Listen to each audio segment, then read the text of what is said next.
Hello and welcome to this LinkedIn Live event with the Partnership for Public Service. My name is Danica Harutian, and I'm a manager on our Federal Workforce Programs team. Thank you for joining us to learn all about the Federal Advisor Certificate Program. I'm excited to introduce you to my colleagues from the Call to Serve network, the only network that collaborates with over 1,100 higher education institutions and federal agencies to bring young talent into public service. When I worked in higher education advising students into experiential education programs, I really wish that I had this program that you're about to learn about. Our presenters today also have experience working in higher education.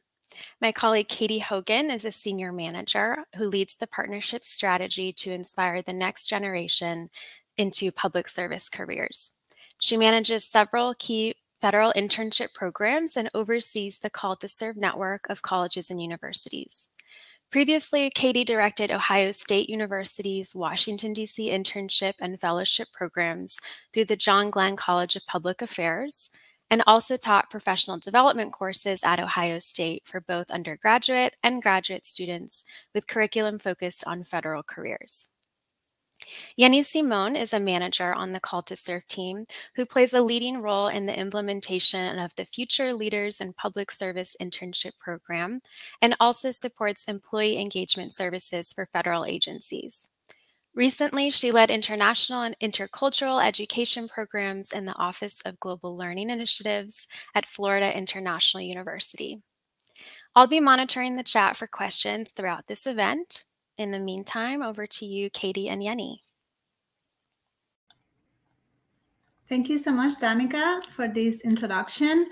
As we begin, let's start with the most important thing. Why should you think about this Federal Advisor Certificate Program, and what is it in it for you? So the Federal Advisor Certificate will enable program participants to become experts in federal hiring and support aspiring public servants. The partnership believes that a strong federal government means a strong democracy. One of the ways that we live up to that mission is through, as Danica mentioned, the Call to Serve network, which is a network created, designed for our higher education community to bring in diverse, bright talent into the federal government through the advising, through the promoting of federal careers on campus. Now, why is this important? It is critical that we inspire the young next generation of public servants because less than 7% of our government employees are under the age of 30 years old. Now, the federal government is the largest employer in the country, and government does important work that impacts millions of lives, and that work can be found throughout the entire United States and abroad. So it is really essential that we think about young civil servants and that we remember that if we do not include them in this conversation, if we do not find ways to bring them into government, we're doing a real disservice, not only to the federal government, but also to our young generation, because the government has offered mission-driven work, it offers financial security, it has compelling benefits, including student loan program, prepayment assistance, and it has just a platform to really bring about change like no other. That's why we're building and offering the Federal Advisor Certificate Program. Now, why should you consider this course? You will gain expertise, you will build a community of peers, and be able to better serve your students who desire to create change and to be public servants. We know federal hiring can be difficult to navigate. There is just a wide array of opportunities across our huge and complex federal government system. And I know it can be confusing. I've been there too. But this program is going to break down the process for you, the pathways, and the ways in which you can advise your students. Katy and I were both in higher education, as Danica mentioned. Before I came into this role at the partnership, I used to work at Florida International University, where I was managing a program that offered a comprehensive and universally accessible platform for student engagement that really connected students with internships, fellowships, study abroad, research study opportunities, and language study opportunities. And throughout my time at FIU, I was able to advise students who were really interested in pursuing public service. They were passionate about it, and they were just really intimidated by the process, really intimidated by how to use USA Jobs. And many of them really didn't know that some of the programs that they were interested in, like Peace Corps or Fulbright, actually provided a pathway for them to enter federal service. I feel really excited to be part of the team that is building this for people like you, but also because this is something that I know I would have benefited from during my time in higher ed. Katy, would you like to share your experience? Sure. Thanks, Yeni. So to share more about my background in higher education and a lot of similarities to what Yeni just shared. But before joining the Call to Serve team here at the partnership, I worked in higher education for almost a decade. As Danica mentioned at the top, I oversaw Ohio State University's Washington, D.C. program through their John Glenn College of Public Affairs. So I ran programs for both undergraduate and graduate students coming to DC for internship placement, hugely rewarding. And as you can imagine, a lot of my students were interested in the federal government. And I found the federal hiring process to be really challenging and confusing at times, helping them navigate USA Jobs and understand the different timelines and pay system, the different resume. So I worked really hard to learn these systems. I built content into my professional development programming, into the classes that I taught asynchronously. And I learned that if you teach students and show them how federal hiring works and provide them with that necessary support, you start to see results, just like many things in career advising, but particularly federal hiring needs that additional layer of knowledge and support. So my team, my wonderful team here has worked to build this program with you in mind. I so wish that this would have been available 10 years ago when I was starting my journey as a public service educator and experiential educator. And I know that a number of your students want to make a difference in the world. As Yeni said, federal government is mission driven, really impactful, really important, necessary, critical work. We know your students are mission driven, intrinsically motivated. So this program is designed with them in mind, but also you, because it's designed by former higher education professionals. So I'm sure you're wondering more specifically what content we're going to cover in the Federal Advisor Certificate, which we're going to go into in the next slide. Yeni? Yeni, you're muted. I realize that because we have to have one person do that every single day. Today is me. So we're going to talk about the federal hiring process. We'll address key differences between the federal government and private industry.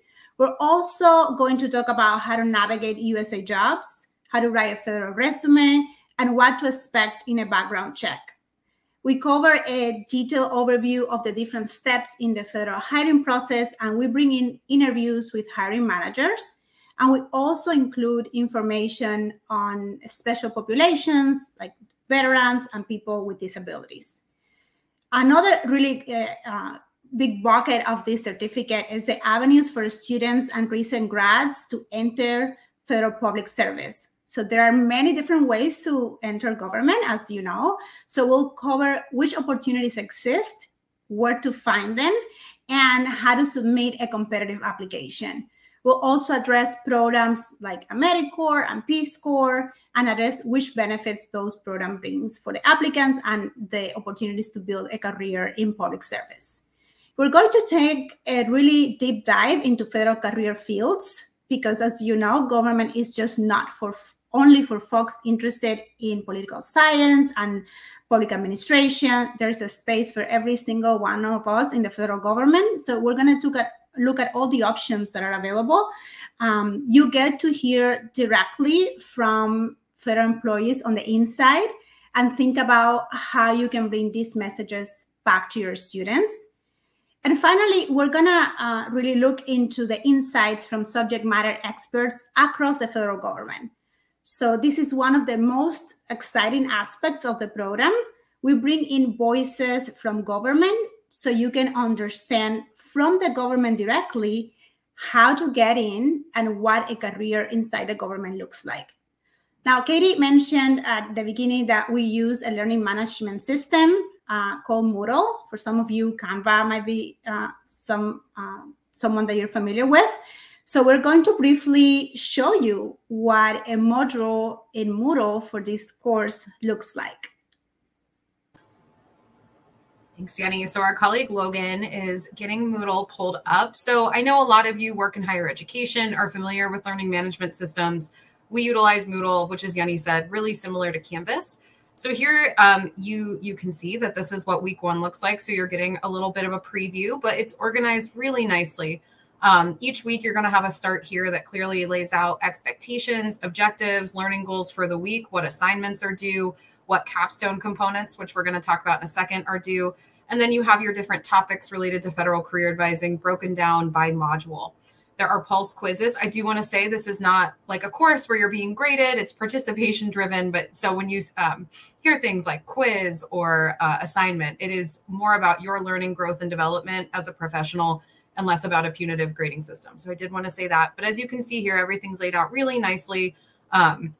We have our Government 101 just to make sure we're all on the same page. Module 2 is a level setting type module, and then so on and so forth. A couple of points on Moodle that I want to make clear. This is an asynchronous delivery model, which is one of the things that I love about this program. It is based on your schedule. So there is no live time that you ever have to sign in. There's nothing that you have to attend. We know you're really busy and have complicated schedules as career services professionals. So this is designed asynchronously. You do need to log in at least once a week because it is paced by week. So new content is released every Saturday, and the week before ends Friday. So you do need to log in every week, but other than that is asynchronous. And the content is a mix of short videos, interactive assignments, discussion forums. Again, you're in a cohort of peers from across the country. You're meant to learn alongside of them. So that's really awesome. And a note on accessibility, most videos will have an ASL interpreter. All videos will have closed captioning, and then all content is 508 compliant. And you will have the opportunity to speak to your facilitator should you need any accessibility pieces or accommodations beyond that, but wanted to make that note as well. So we're going to say goodbye to Moodle, our preview for now. And we're going to go a bit further into additional questions that I am sure you have. So what will you take away if you participate in this program, which we really hope you will? So as we said at the beginning, this course culminates into a capstone, which is a customized campus plan, and it's meant to meet the needs of your students in your institution. So we know that you're all coming from different angles of higher education. I used to work in the DC office of an academic on unit that served undergraduates from across campus. Really unique. So that plan is meant to be customizable to you and those that you advise. So how does this work? In week 1, we're going to start strong. You're going to draft priority areas and goals for your campus federal advising to set yourself up for success. And you'll also engage in what is called a strengths, weaknesses, opportunities, and threats, or SWOT analysis. And then you're going to have the opportunity to get peer feedback in a small group within your cohort on those items, and then refine them midpoint through, and also draft a strategic campus plan, get feedback again, and then ultimately submit your final capstone. Again, it includes a strategic plan for your campus as it relates to your federal career advising goals and objectives, as well as your campus and advising context in mind. The idea is that you are going to leave this program ready to implement what is in that campus plan.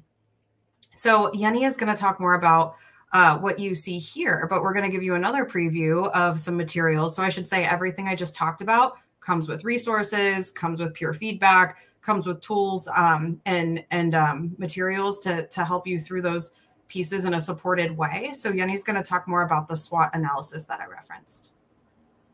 Thank you, Katy. So the SWOT is a tool that is used to identify strengths, weaknesses, opportunities, and threats for an organization or a project. In our case, we will apply this technique to help you build a strategic, feasible, and thoughtful plan for advising students and for promoting federal careers on your campus, with your students, and in your programs. We will ask you to start by inventorying and explaining what currently exists So what resources you have? Are you connected to the alumni association? Do you have connections with recruiters? What programs are existing in other colleges or outside of your immediate division? What kind of knowledge do you have on this topic? And then we're going to ask you to analyze the possibilities ahead using this model. So we're going to have some questions about the unique needs, the unique challenges, the unique knowledge that you bring to the table. We're also going to think about what policy changes that are happening in higher ed or that are happening in this country can have an impact in your plans. So you're going to be looking internally and externally at the opportunities and the challenges, and then use the answers to many of those questions. And this is just a sneak peek. To inform the campus plan that you're going to execute at the end. And I should emphasize, this is just one component of the larger capstone, which is your customized campus plan. And this is, again, only one example of the many tools and exercises that we're going to provide so that you can create an actionable campus plan at the end of this program. Now, I am going to turn it over back to Katy, so that we can talk about how do you get involved? Yes, my favorite part. So how can you get involved in this program? So earlier this year, we relaunched the Call to Serve network to have a tiered membership model. So we have 3 tiers as outlined here on the slide. So tier 1 is always going to be free. This includes access to our monthly Call to Serve newsletter, which is a fabulous email resource that rounds up federal opportunities for both students but career advisors as well. Members will also have access to info sessions and career fairs that we might offer throughout the year. So then to enroll in the Federal Advisor Certificate, you would need to join the Call to Serve network as either a tier 2 or tier 3 leveled member. I can explain those further. So tier 2 starts at $400 and allows enrollment in the Call to Serve network's Federal Advisor Certificate program for 1 person. So that's at $400. But at the tier 2 level, you have the option to add up to 1 additional colleague at $350. So the option would be $750 for 2 enrollments. And then at tier 3, this is great if you have a staff that you're looking to send to the program, which certainly many schools have. That starts with enrollment for 3, and that's at $1,100 with the option to add up to 2 more people for $300 each.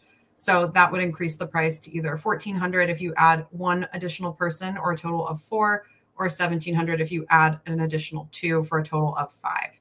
We have received the question, what if I want to enroll 10 of my staff, 12, 15? First of all, we love that. Welcome the bigger teams. We would just recommend buying multiple packages. So for 10, you would purchase 2 tier 3 packages, adding 2 to each, for example, and we've seen schools do that with relative ease.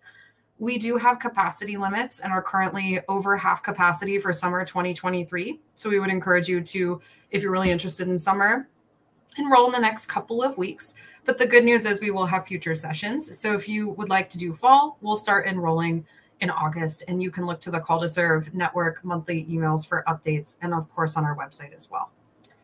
With that, we thank you, and we would love to address any questions you might have.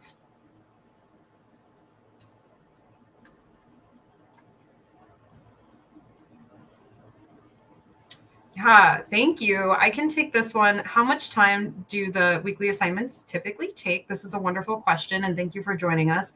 We know that every learner is different and levels of engagement may be different. So why this is a bit of a wide estimate, we predict that it will take the average person 2 to 8 hours a week, depending on how much they want to engage. So 2 to 8 hours per week. Great question. So since it is self-paced, might one complete the whole program in a week, or are modules released weekly? They are released weekly, so you would be engaging in the program for a total of 7 weeks. One of the reasons for this is that there is still, while asynchronous, a healthy level of peer engagement. So again, for example, week 1, you start strong with those goals and priorities and SWOT exercises, which set you up for your final capstone. And you get peer feedback on those in week 3. You also engage with one another in the forum.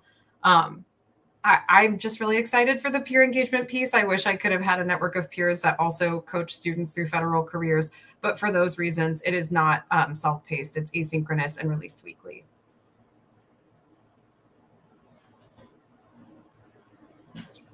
Yeah, thank you for this question. Wondering about flexibility, since summer is also the best time for student life folks to take vacation. How might that work if I'd be out of the office for a few of the weeks? First of all, love it. Take your vacation. We do recommend that you log in for many of the reasons I just cited at least once a week and be prepared to dedicate 2 to 8 hours over the week. So while I know fall is also a busy time, I might look to the fall.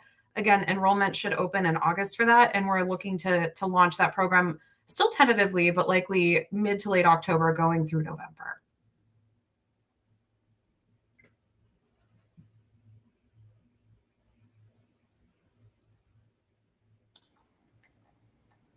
Thank you for your questions. Keep them coming. Yeah, what other questions can we field?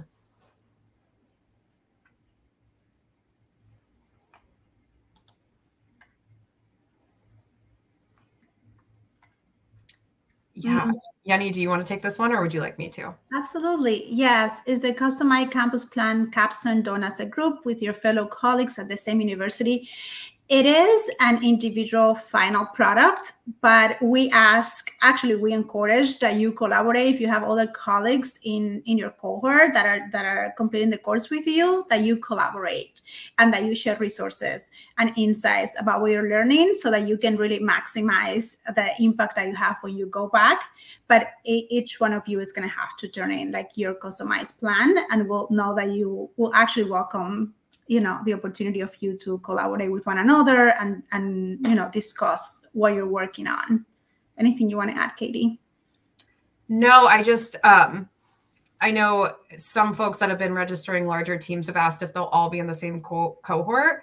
And the answer is likely no. You'll likely be spread across the 4 cohorts. And again, cohorts are 35 to 40 folks each from across the country, but we would still encourage you to collaborate with your colleagues and note within your campus plan. And there will be a way to intentionally do that in the resources that we provide, how this works with your colleagues and your overall federal advising context and bigger picture.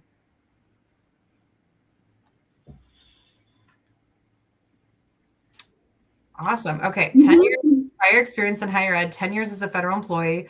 Love that you were Peace Corps country director. That's amazing. And a life and career coach. Awesome. Not currently working in higher ed, but working with many clients on the federal hiring process. Do I still meet the criteria for the certificate program? I would actually ask you to email us at calltoserve@ourpublicservice.org, and we're surely going to put our contact in the chat.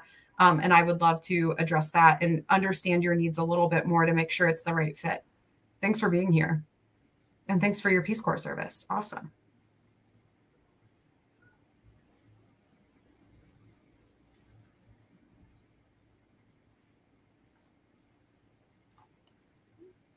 What do you recommend? So Kelly, it's up to you, which I know is probably not the answer you're looking for, but I think what I would, here would be like the choices. Either you like end up coming back and having to catch up, and if you're okay with that, or if it's like a lighter week when you come back and that would probably be fine. I guess the other choice would be, and I know the answer for higher ed folks is that you're always busy, but is like late October into November a better option? That's how I'd make my decision. But it's definitely doable. It's definitely doable. It's just up to like your tolerance level of catching up. Mm-hmm. These are great questions. Yeni, do you want to address this? I don't, the exact percentage. I know that we have made an incredible effort to make this a dynamic and exciting course. So we have videos, we have actual articles, we have graphs, we have all kinds. We're trying to also be very inclusive of the different types of learning styles of our audience. So you should expect a really good balance of reading and videos and activities and discussions. So I don't know the exact percentage, but it's pretty balanced. And also like very, very exciting, insightful short videos as well, because we know we want to keep it dynamic and exciting. Yeah.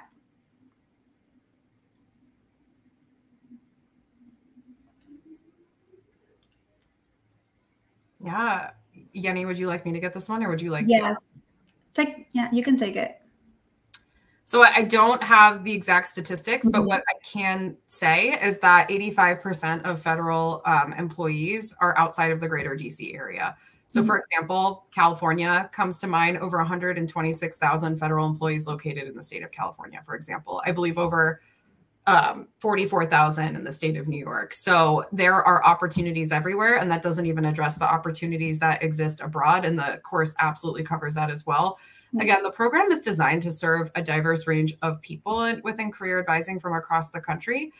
So with that in mind, we help you connect to, we help you assess, and this is part of your SWOT analysis that Yeni talked through a few moments ago, but we help you assess regionally where the closest federal opportunities are. If you are near a city that has federal kind of a hub like Atlanta, or if you have a smaller federal regional office. So if you haven't previously connecting with them, or if you have strengthening that relationship or advocating for pathways and paid internships there, remote options. So it may not, the proximity or location of your student or those you advise, we talk through how that may be an option. A third piece, the federal executive boards are regional resources within the federal government that is part of your course and your application exercises to determine which federal executive board your region falls into and how you might work with them. And then finally, again, not only are there remote opportunities for internships and entry-level jobs, but there's also remote career fairs. The government is getting increasingly better about offering virtual career fairs, virtual resume workshops, virtual hiring, connecting folks to that as well. So I don't have percentages on the stronger pipeline, but with the information I shared, I would still implore anyone who feels that their region may not be relevant to federal to rethink it, especially knowing that 95% is outside of DC. Can I add just one piece for Chris, Katy? We also provide some tools into how you can find this data about how many government employees you can find in different states.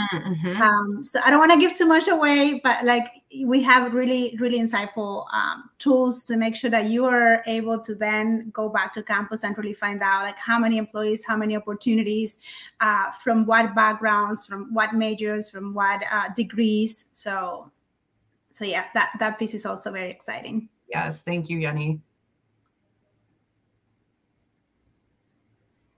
Yes. Yeni, do you want to talk about this? Yes, we have a really fun section called Deep Dives, where we bring in actually federal employees, and we have a whole section on work abroad. So not only are we going to go through the details of different programs and different pathways into government, we talk, of course, Peace Corps, State Department, Fulbright, all of those, but then we actually have short interviews with federal employees to talk about how they got there, like especially for international,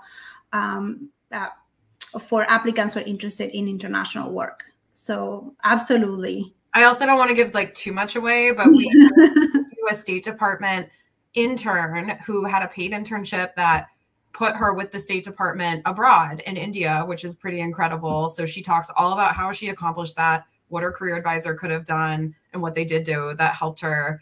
We interview someone from the Peace Corps, and then we have like almost too much information on the intelligence community. So everything you listed, I'm really excited about because it's there.